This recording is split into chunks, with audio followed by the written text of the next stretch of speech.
Con mucho gusto. Para mí volver a Argentina siempre es, no digo volver a casa, que no me atrevo tanto, pero seguro con un país al cual me siento muy cercano. Y bueno, pensando en este encuentro, pensaba, intentaré buscar los elementos que más son interesantes para quien tiene que interesarse de niñez y familia, ya que en este tiempo casi solo se habla de escuela.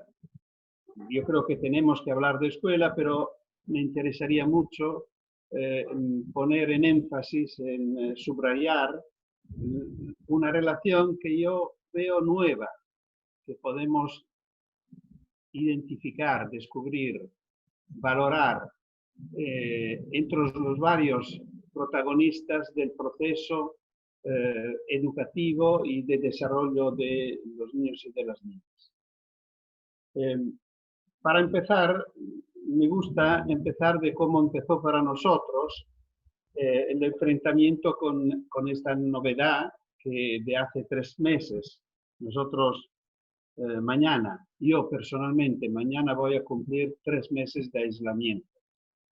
Empezó el 9 de marzo y sigue en alguna manera, a pesar que ahora algo puedo hacer. Me encontré la semana pasada por la primera vez con mis hijos y con mis nietos. Y cuando empezó, se notó que por todo el mundo era claro que la categoría que iba a sufrir más de todo lo que estaba pasando probablemente eran los niños y las niñas. Porque para ellos era muy difícil darse cuenta, aceptar una situación tan rara de no salir de casa, de no encontrarse con sus amigos. Parecía que debía ser un largo tiempo para no jugar. Y por lo cual empezaron a salir en los periódicos, en la televisión, muchas peticiones a expertos para que se den consejos a los padres cómo portarse con los hijos y a los maestros cómo portarse con los alumnos. Y lo primero que notamos es que nadie se preocupaba de saber lo que pensaban los niños. Por lo cual, el primer acto que hemos hecho, que yo personalmente he hecho, invitar a los intendentes de nuestra red de ciudades que convocaran los consejos de niños para pedir a ellos qué estaban pasando, cómo lo estaban viviendo, qué estaban probando y especialmente qué proponían, qué pedían de su punto de vista. Y esto ocurrió en Italia, ocurrió en España, en Argentina, en Chile, en Perú, en Colombia. Bueno, recibimos muchas informaciones de varias experiencias de este tipo y resultaron algunos elementos comunes que tienen mucho interés porque son comunes. Y salieron 3 cosas especialmente. La primera es que a los niños le faltan mucho, extrañan mucho los amigos. Es interesante cómo esta primera evidencia se equivocó bastante, porque los niños expresan esta exigencia diciendo que le falta la escuela. Pero no es verdad. Lo que le faltan son los amigos. Es que hace bastante tiempo, pero no así tanto, los lugares de la infancia eran 3, los principales: la familia, la escuela y la calle. O si no era la calle, era la fuera de casa, fuera de la vida. Y cuando yo pensaba en mi infancia a los amigos, nunca pensaba a la escuela, pensaba a la calle. Allí eran los amigos. En la escuela eran los compañeros de escuela, que era otro tema. A veces coincidían por casualidad. Hoy el tercer espacio de la niñez, por lo menos en la mayoría de los casos, en muchos países, creo, incluida Argentina, por lo menos en las ciudades más desarrolladas, ha desaparecido. Y prácticamente el único espacio donde los niños se encuentran entre ellos son la escuela o las escuelas, que son también las escuelas de la tarde, de deporte, Por lo cual los niños dicen, nos falta la escuela, pero entienden decir, nos faltan los amigos. El segundo que sale muy interesante es que a los niños les gusta estar más tiempo con sus padres. Para muchos niños ha sido un descubrimiento, una sorpresa, un regalo, porque nunca habían tenido sus padres a su disposición por así tanto tiempo, con todo lo que esto consigue, también problemas, también cansancio, también no saber qué hacer. Pero bueno, los niños comentan este aspecto positivamente. Y el tercero que sale con mucha evidencia en todos los países es que los niños son hartos de tareas y cansados y aburridos de seguir clases frente a una pantalla. Bueno, yo creo que estos tres elementos que nos ofrecen los niños deben ser la base para nuestras reflexiones. Yo empezaría de allí. Tanto que reflexionando sobre cómo los niños estaban viviendo bien esta experiencia de clausura, en el sentido que lo estaban viviendo en su casa, lo estaban viviendo con sus padres, podemos considerar que no era la condición peor para vivir un momento de crisis. De allí salió la propuesta, que no voy a comentar porque necesitaría mucho tiempo, si queréis la podemos examinar después en el debate, de la casa como laboratorio. Es decir, la invitación que yo me atreví a hacer a la escuela, le digo, escuela, por favor, dejamos en este tiempo raro, dejamos lo normal, dejamos lo de siempre, dejamos el programa, dejamos los libros de texto, dejamos las tareas, por favor. Hacemos otra cosa. Como los niños están viviendo en casa, trabajamos en la casa. Detrás hay una idea de escuela, que es una idea que yo personalmente comparto de hace más de 50 años y que no es mía personal, sino es de toda la pedagogía desarrollada, los grandes pedagogos, los pensadores de hoy que trabajan sobre escuela siempre han pensado que así debería ser. Es decir, que la buena escuela se hace sobre el mundo de los niños. Perdonáis. ¿Sí? Sono in teleconferenza. Ciao. Perdonáis, esto ocurre en estas situaciones.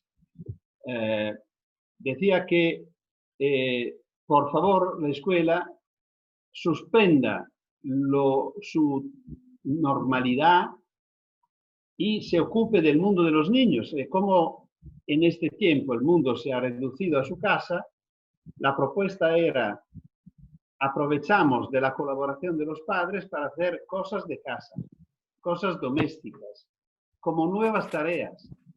Invitar los padres a ayudar a los niños a hacer cosas en la cocina, para lavar ropa, para atar botones, para mirar fotos. Bueno, yo presenté varias propuestas y han tenido éxito, en el sentido que yo creo que es muy importante entre nosotros subrayar un aspecto.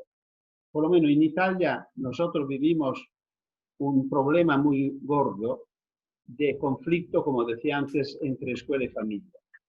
Bueno, yo creo que este momento nos ayuda a entender que es posible encontrar una nueva alianza entre estas dos agencias educativas, una alianza que puede conseguir que juntas se muevan para conseguir el resultado que no indican los programas escolares, que no indica la tradición escolar, ni la forma de evaluación escolar.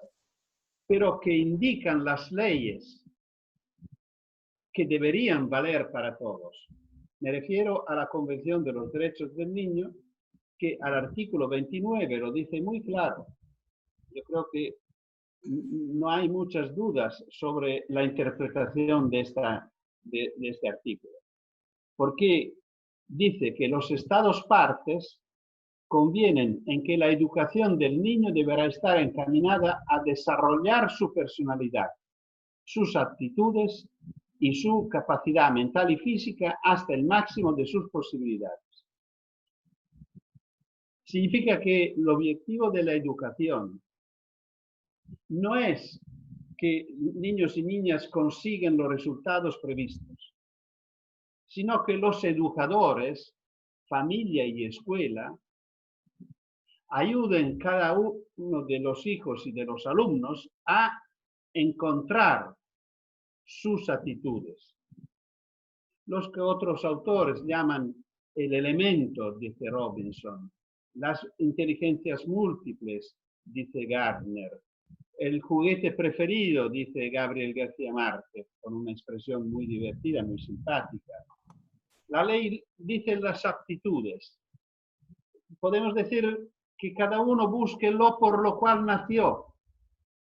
Y la educación debería ofrecer a cada uno instrumentos adecuados para desarrollar sus capacidades hasta el máximo de sus posibilidades. Y yo creo que a mí me gustaría que se asumiera este artículo de la Convención como nuevo pacto educativo sobre lo cual fundar una nueva alianza entre educación familiar y educación escolar. Bueno, empezando de esta manera, de este punto de vista, es claro que ahora, si en la clausura la casa ha sido el elemento de interés de la escuela, cuando la casa se va a abrir y se vuelve a la escuela, lo que era la casa debería ser la ciudad. Lo que eran los padres deberían ser los intendentes. Y por lo cual yo imagino y propongo un pacto social educativo que vea todos los protagonistas alrededor de una mesa. Y cuando digo todos los protagonistas, pienso en el intendente, en los directores de las escuelas y los docentes, pienso en los padres y pienso en los alumnos. No se puede pensar a un nuevo pacto educativo excluyendo a alguien. Porque si a los alumnos seguimos considerándolos como destinatarios de reglas, no funcionará. No la respetarán. Porque cuando las reglas me llegan desde arriba, yo intentaré en toda manera para escaparme, para evitarla.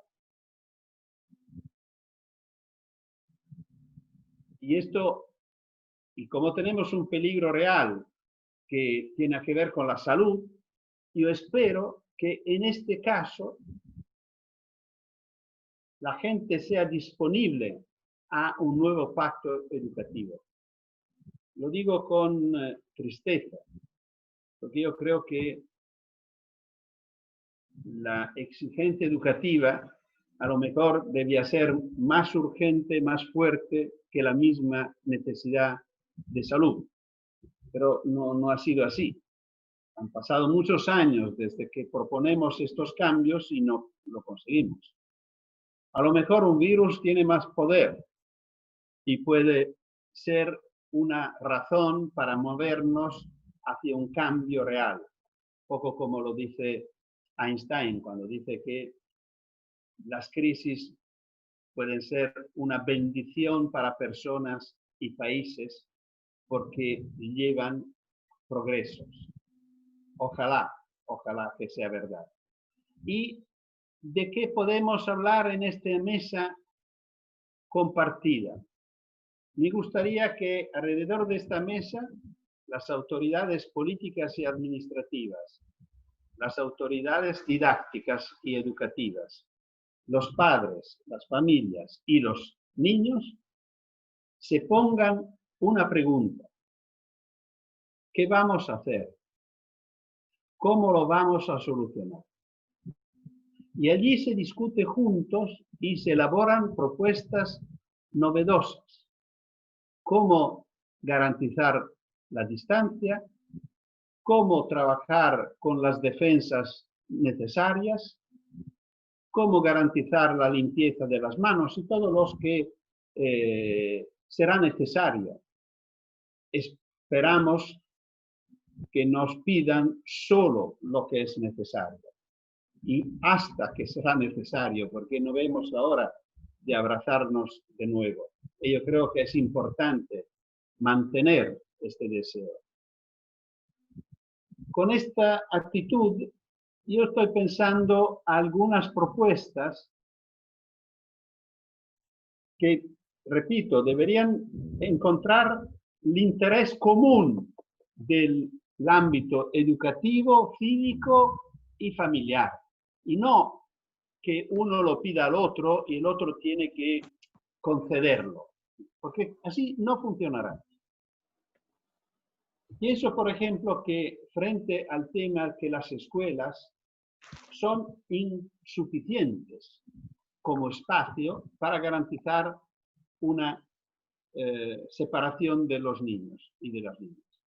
La distancia necesita que una clase debe tener 2 aulas o 2 lugares.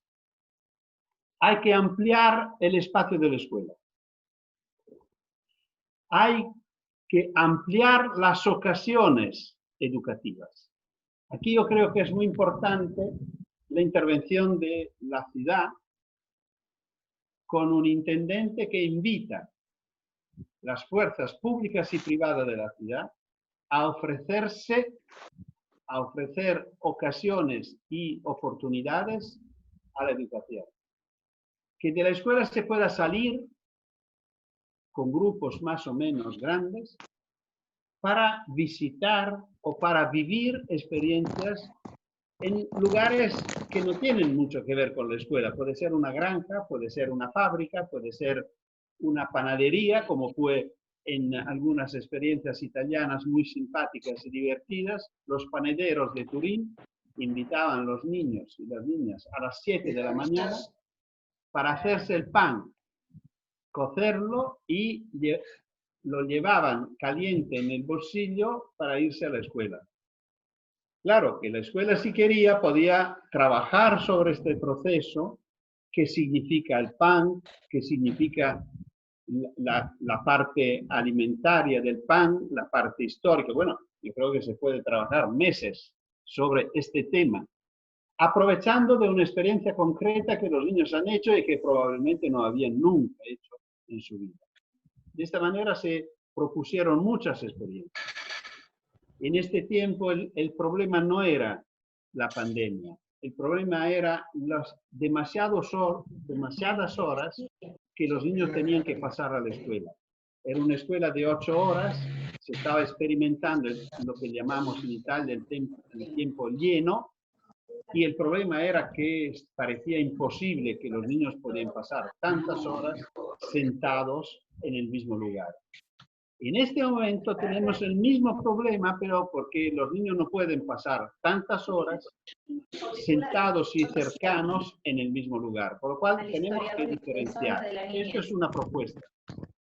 Otra propuesta es que las áreas, las calles cercanas a la escuela, el ayuntamiento lo concede a la escuela por el tiempo de apertura de la escuela. Es decir, el espacio de la escuela se amplía ocupando, utilizando las calles que la rodean, que son espacios de uso. Lo pueden usar por el recreo, lo pueden usar... No, serán cerradas al tráfico. Claro, es una cosa que decirlo el año pasado la gente se reía.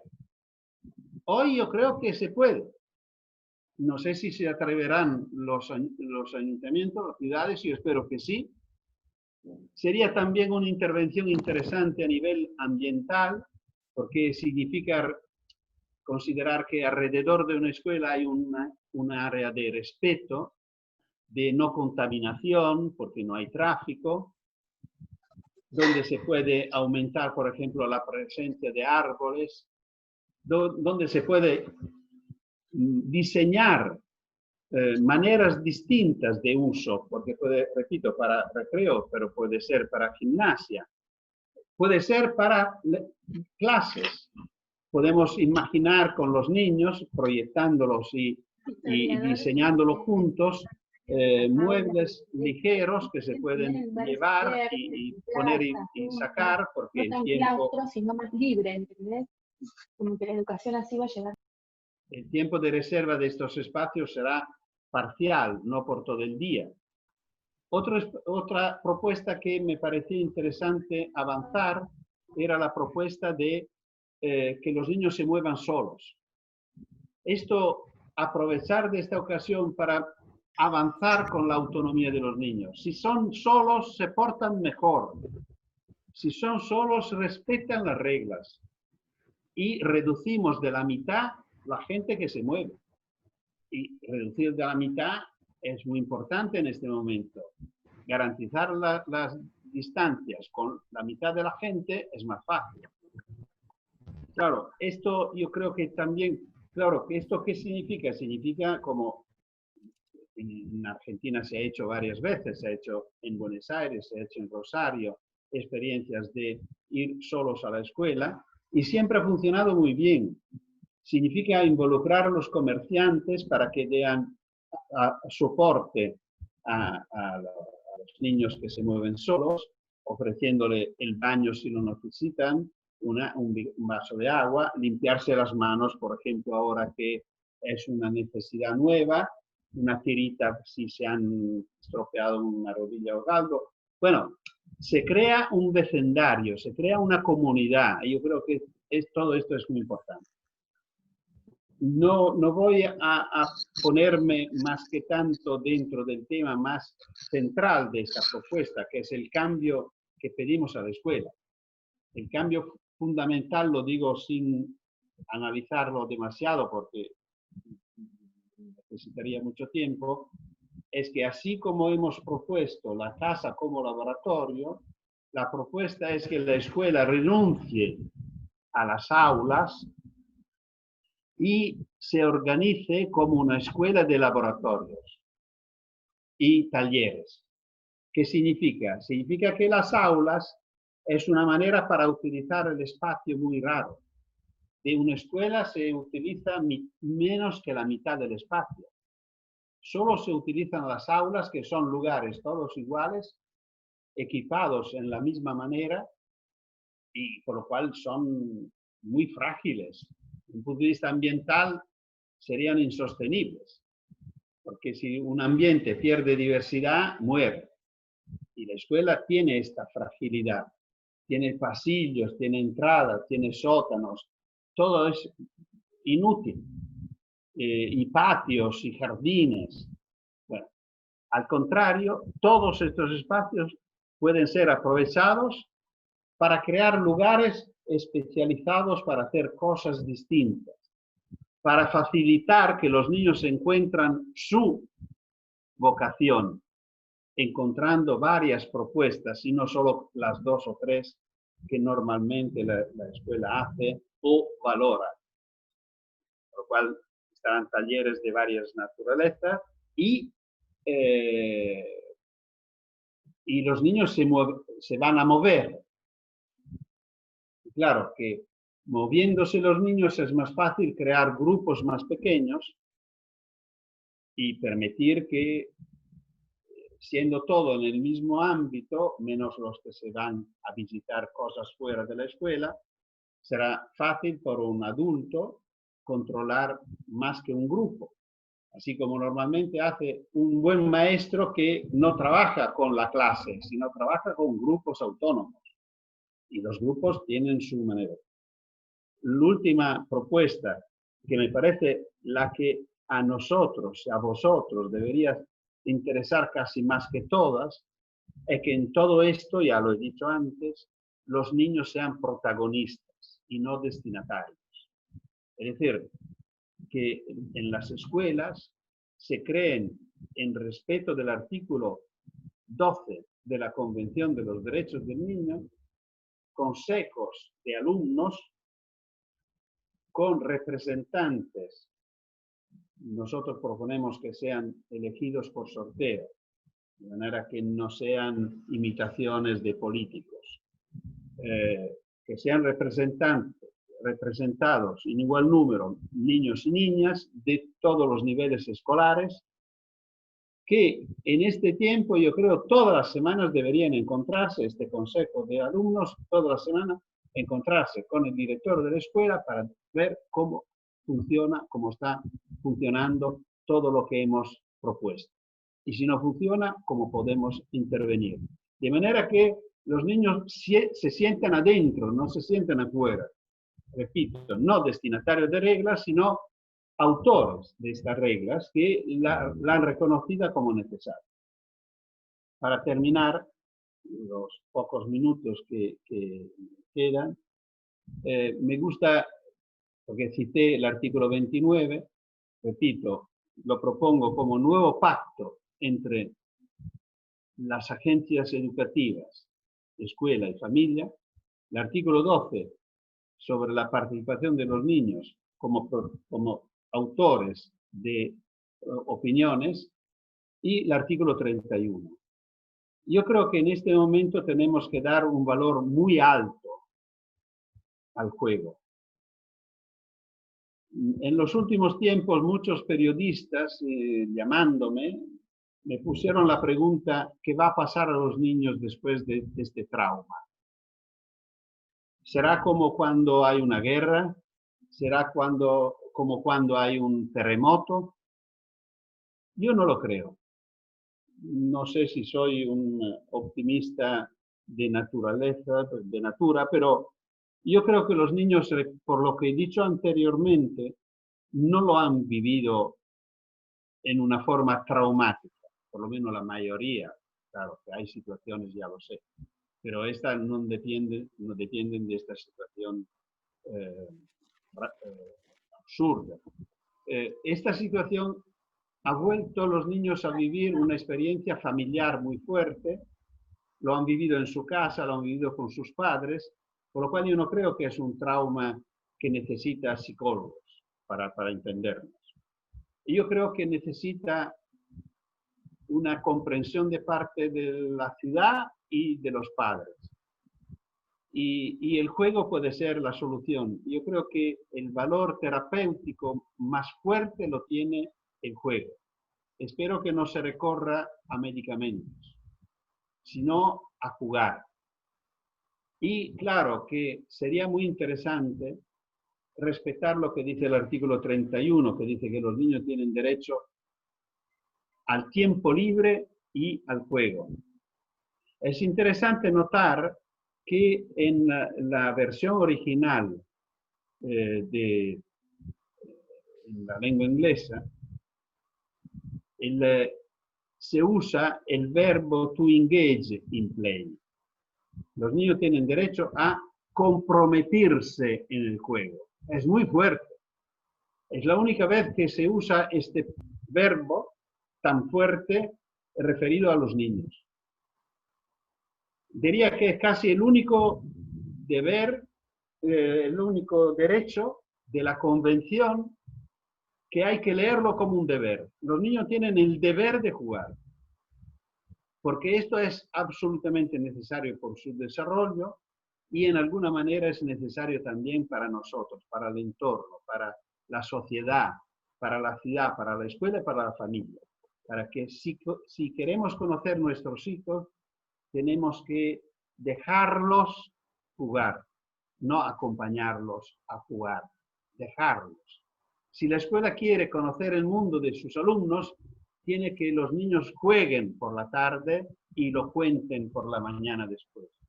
Y si la ciudad quiere volver a ser una ciudad vivible, sana, alegre, bella tiene que volver a tener los niños en la calle.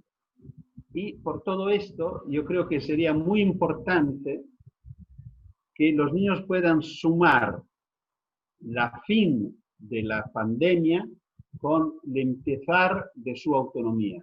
Yo creo que sería muy bello que los niños podían decir, bueno, el día que terminamos la pandemia, el día que yo fui por la primera vez a la escuela solo, o fui por la primera vez a jugar con mis amigos fuera de casa sin mis padres.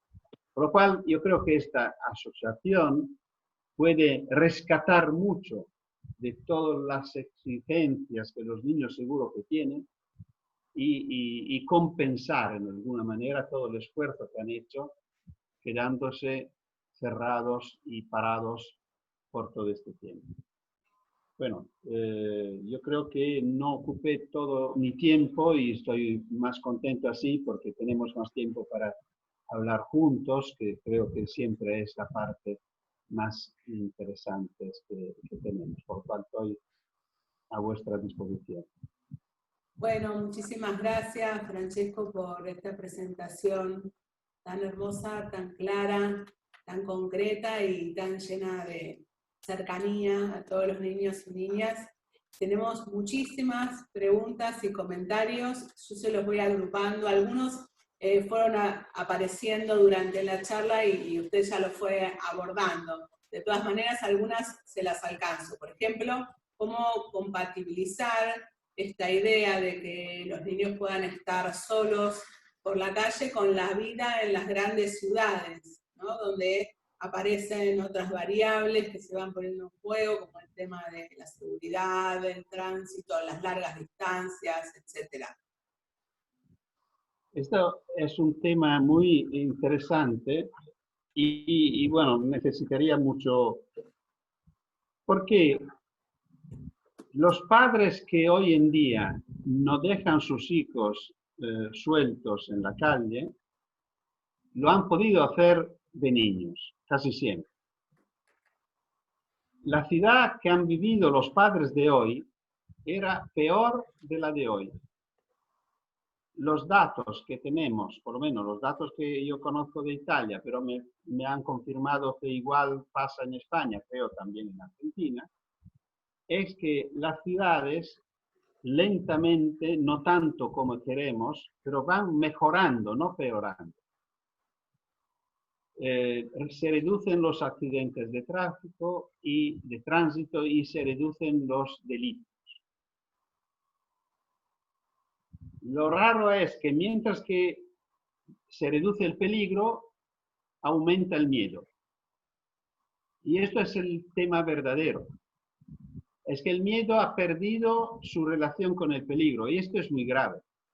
Porque el miedo, que es una defensa natural muy importante para defendernos, decir no tengo miedo es una tontería. Pero es importante que el miedo tenga una relación fuerte con el peligro de manera que sea una forma de defensa natural. Si pierde esta relación es un desastre porque es una forma paralizante que nos paraliza. Y así es hoy. Nosotros tenemos miedo a pesar del peligro. El peligro más fuerte que los niños encuentran, lo encuentran en su casa y en el automóvil de sus padres. Si habláis con un médico que trabaja en Socorro, confirmará que los pocos casos de ingreso al hospital para niños es por accidentes domésticos o para incidentes de auto, que siempre es el auto de los padres. Por lo cual, los dos lugares más peligrosos donde podemos tener un hijo es nuestra casa y nuestro coche, nuestra casa. Está muy bien. Sabemos que existe la violencia contra niños, lamentablemente esto lo sabemos, pero no ocurre en la calle, ni en Italia, ni en España, ni en Argentina. La violencia contra los niños, así como lamentablemente contra mujeres, ocurre en casa, en su casa. y a obra de personas conocidas, no de desconocidos que van por la calle. Por lo cual yo creo que es muy importante ayudar a las personas a entender la realidad así como es. Y la otra cosa, ayudarlo a conocer experiencias. Nosotros hemos tenido experiencias en Buenos Aires, en la Gran Buenos Aires, al empezar de los años 90, Almirante Brown, si no me falta la memoria, empezó una experiencia de caminos escolares para reaccionar contra una violencia que había sufrido una niña que iba a la escuela con su madre. Y analizando las propuestas, descartaron la de llamar policía, porque decían, si llamamos policía hay más tiroteos y más peligro. Mejor lo que dice este señor, hablando de nuestro proyecto, y empezaron a armar los caminos escolares, involucrando a los comerciantes y todo lo que decía. Bueno, después de 5 años, en el 95, el Ayuntamiento de Buenos Aires organizó un encuentro, un congreso sobre seguridad urbana, al cual yo participé, y el responsable de seguridad urbana declaró que en los barrios donde se había realizado esta experiencia de autonomía de los niños, los hechos criminales habían bajado por lo menos del 50%. Los niños producen seguridad. Yo creo que es muy importante esto, es muy importante porque consiguen una garantía más fuerte de la que puede ofrecer tanto policía que cámaras de video y no cuestan nada. Está muy bien. Francesco, tenemos muchas más preguntas, unas vinculadas... Voy a contestar rápido. Vinculadas al juego. El juego y la tecnología, ¿no? Como esto que parece hoy una nueva dicotomía puede ser asimilado o asimilable, y por otro lado, cómo acrecentar los espacios de juego en las escuelas. Bueno, por el segundo yo soy bastante radical. Yo considero que el juego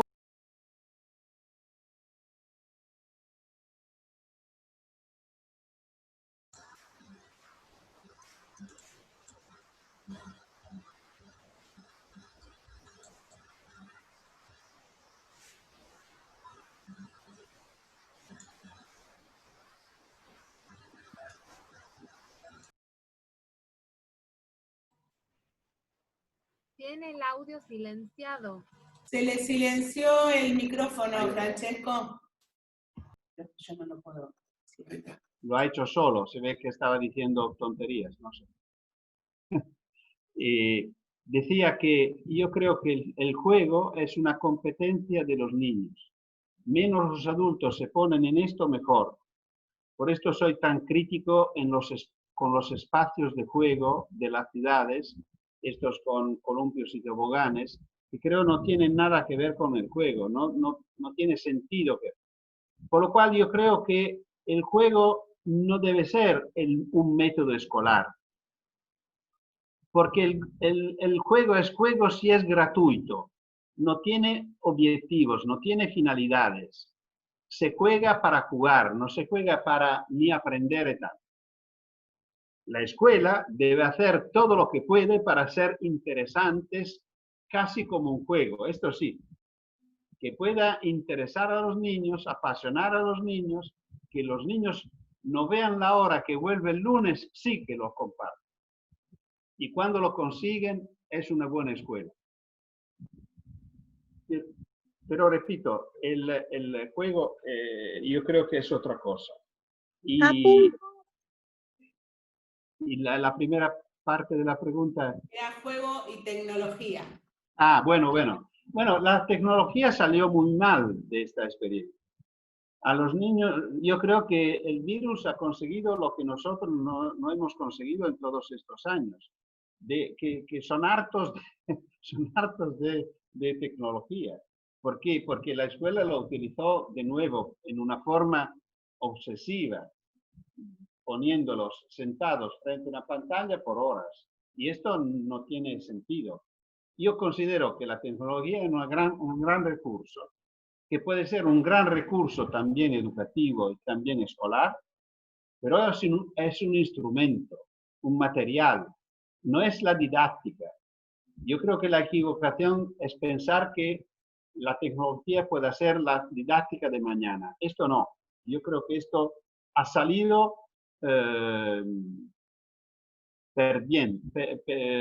¿cómo se dice? No aprobado por, a nivel escolar, suspendido. Está muy bien. Y tenemos más preguntas vinculadas a cómo piensa usted la pospandemia en lo que se refiere a la primera infancia, a la etapa hasta los 5 años, los chicos que están antes de la escuela primaria. Yo creo que lo más posible volver a hacer lo que se hacía antes. Yo creo que para estos niños no se debería poner casi ningún vínculo, repito, que puedan volver a tocarse, volver a jugar entre ellos con bastante libertad. Y podría ser interesante que los adultos los dejen más de lejos.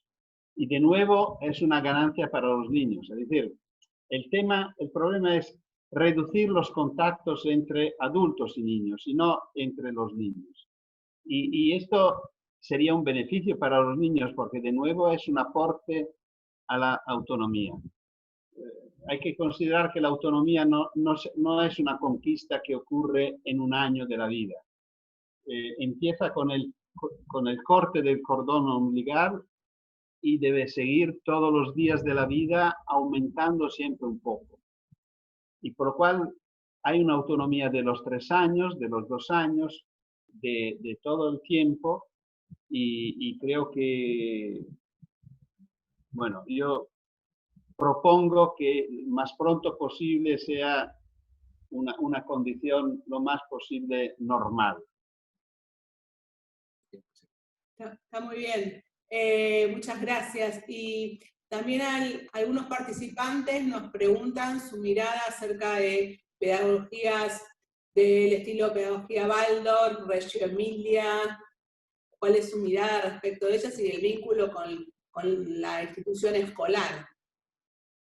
Bueno, lo decía antes, no examiné a fondo el aspecto escolar, pero creo que lo que todas las pedagogías que se entienden, como decimos las buenas propuestas, Freinet, Montessori, Reggio Emilia, Waldorf, tienen todas algo de común, que es el protagonismo de los niños. Es decir, son formas de educación que confían mucho en la infancia y interpretan más correctamente que lo que normalmente hace la escuela el artículo 29. Es decir, si queremos que los niños encuentren su vocación, la escuela debe ofrecer un abanico amplio de lenguajes y no solo lengua y matemática y poco más, porque es verdad que la escuela, especialmente la escuela infantil, también un poco en primaria, hay varios lenguajes, pero se van perdiendo. ¿Y por qué se pierden? ¿Por qué no valen? Los que resisten a lo largo de la carrera escolar son solo lengua, matemática y poco más. Y lo que me preocupa es que solo son buenos los que tienen buenas notas en estas dos disciplinas. Y si tienen malas notas en estas dos disciplinas, no tienen carrera, no tienen posibilidades.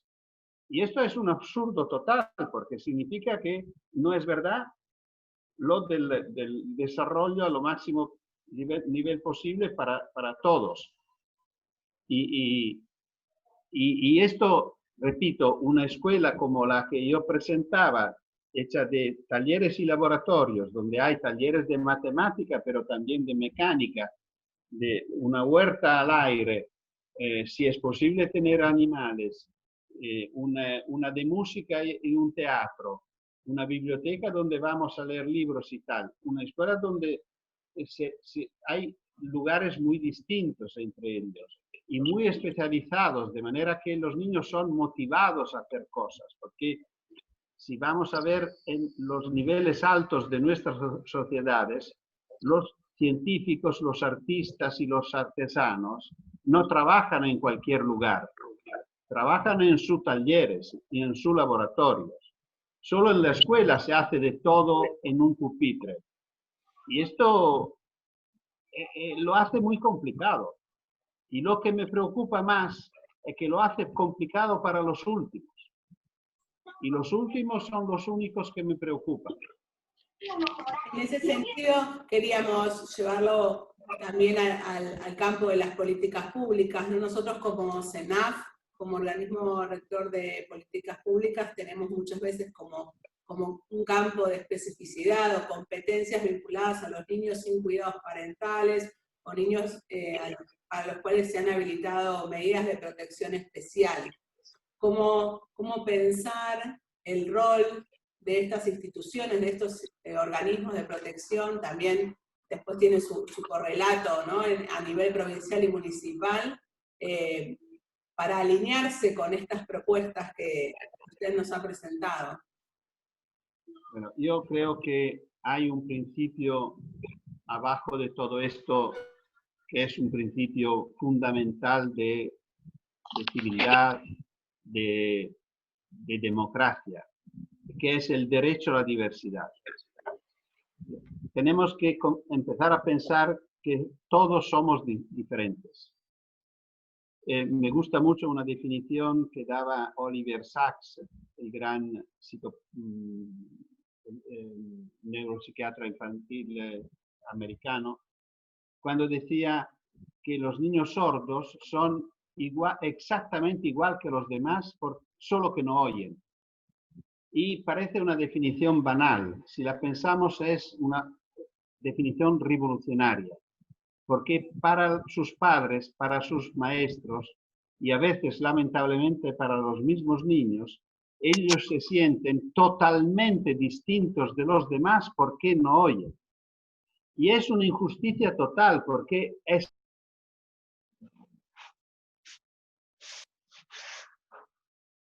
Otra vez se le silenció el micrófono, Francisco. Muevo demasiado. Es absolutamente injusto pensar que enfocar toda la educación de un niño sobre lo que le falta. Y normalmente es así. Toda la educación especial está casi siempre enfocada en la laguna de un niño, en su hándicap, en su discapacidad. Y debería ser el contrario. Sobre esto yo tengo una propuesta que no avancé antes, pero hace parte del paquete, de mezclar las edades. Yo creo que cambia totalmente la perspectiva si renunciamos a esta otra raridad de la escuela, porque si lo pensamos, personas de la misma edad se encuentran solo en la escuela. No hay otro momento de la vida, ni en el deporte, ni en la diversión, ni en el trabajo, no tenemos salas de conciertos con separación de edades, sectores para los de 30 años, los de 40. No, es ridículo. Esto solo funciona en la escuela. Y claro, esto crea un problema. Porque, por ejemplo, un niño con discapacidad hay que ponerlo con niños de su misma edad. Pero con niños de su misma edad es probable que sea el más débil de la clase. No me parece que es una forma de inclusión muy buena. Invitar a un niño a ser el burro de la clase. En un grupo heterogéneo de edad, él puede ponerse al lado de los niños que le parecen más momento por momento, o de un punto de vista intelectual, o de un punto de vista afectivo, o de un punto de vista de habilidades que muchas veces son diferentes en el mismo niño.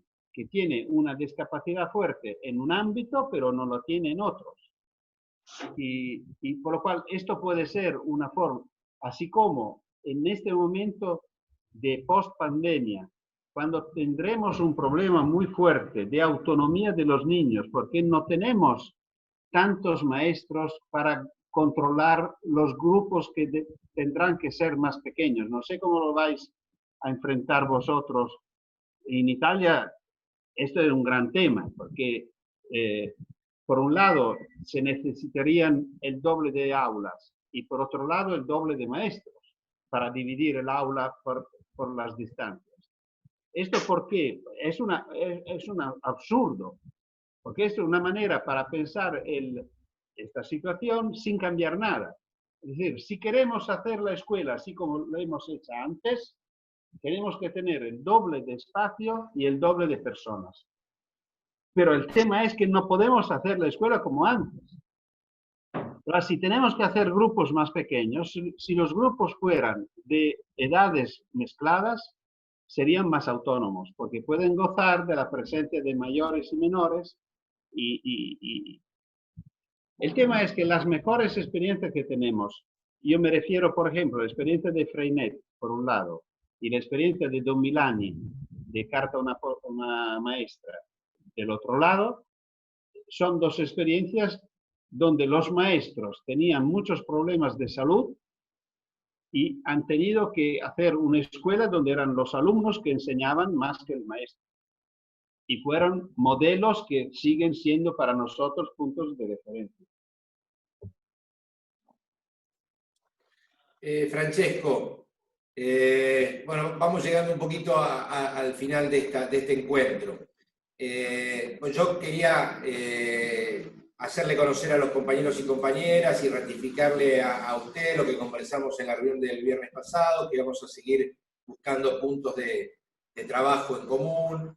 El proyecto Ciudad de los Niños ha planteado un desafío para la post-pandemia, o por lo menos para el post-aislamiento, planteándole a lo que Francesco llama los alcaldes, lo que nosotros llamamos normalmente los intendentes, de promoverles que dediquen un día de las ciudades para los niños, tratando de hacer una devolución de alguna manera simbólica en relación al esfuerzo hecho por los niños y las niñas durante el cuidado en sus hogares. Nos hemos comprometido a trabajar en esa idea que por otra parte ya asumió un compromiso el ministro Trota, y nosotros ya estamos en conexión con el Ministerio de Educación para ver si en Argentina podemos trabajar en conjunto, y aparte ya nos estamos asociando un poquito con los proyectos que hay locales de consejos de niños para promover su actividad y para aprender también de lo que allí se va generando. Así que hemos empezado modestamente, pero con mucha convicción, en un trabajo, en un entendernos para ir construyendo acciones comunes. Esto que se lo dije el otro día, lo hablamos en privado, lo quería ratificar aquí adelante los compañeros. Y agradecerle por su disposición, y ya los vamos a estar molestando en muchas oportunidades para consultar. Yo lo que quería es dejarle unos últimos minutos para que usted nos deje la reflexión que más les quiera dejar a los trabajadores, los técnicos, los funcionarios de la Secretaría, ya no con una pregunta nuestra, sino por ahí hay algo que nosotros no hemos preguntado o algún tema que no hemos abordado y que usted tenga interés en hacer una última reflexión de unos minutos. Así le dejamos a usted la última palabra, Francesco, y ya en nombre de todos los compañeros y compañeras de la Secretaría le agradezco mucho su tiempo, su compromiso y todas las experiencias y las ideas que nos trae. Así que lo dejamos a usted hacer el cierre de la jornada. Gracias, Francesco. Te agradezco mucho, Gabriel.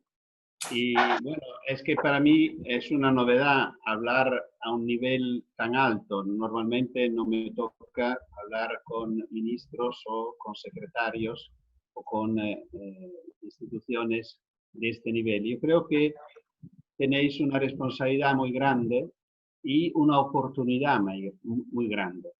Y la estáis interpretando, de mi punto de vista, de una forma que a mí me encanta, porque tanto el ministro que el secretario se encontraron con los niños. Esto no es normal.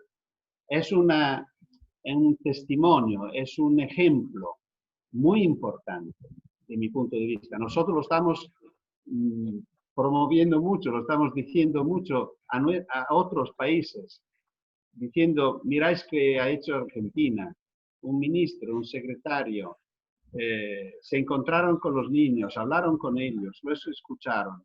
Yo creo que esto es la alternativa.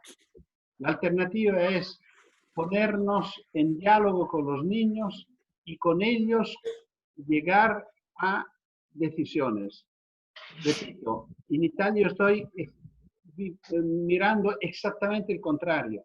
Es todo un debate político entre políticos. Ayer salió una primera propuesta, se está esperando la propuesta definitiva. Todo el mundo de la educación la propuesta y hay que continuar con este camino. Yo creo que esto no es correcto. No es correcto. Los niños no pueden ser destinatarios, deben ser protagonistas. Yo creo que si lo conseguimos, si tenemos el valor de hacerlo, vamos a recoger resultados muchos mejores y será una experiencia educativa de verdad, mucho más que tareas o exámenes o pruebas. Esta sí que será un paso por adelante. La pandemia que sea la ocasión para un rescate de los niños, para que puedan ayudarnos a ponernos de nuevo en el camino correcto.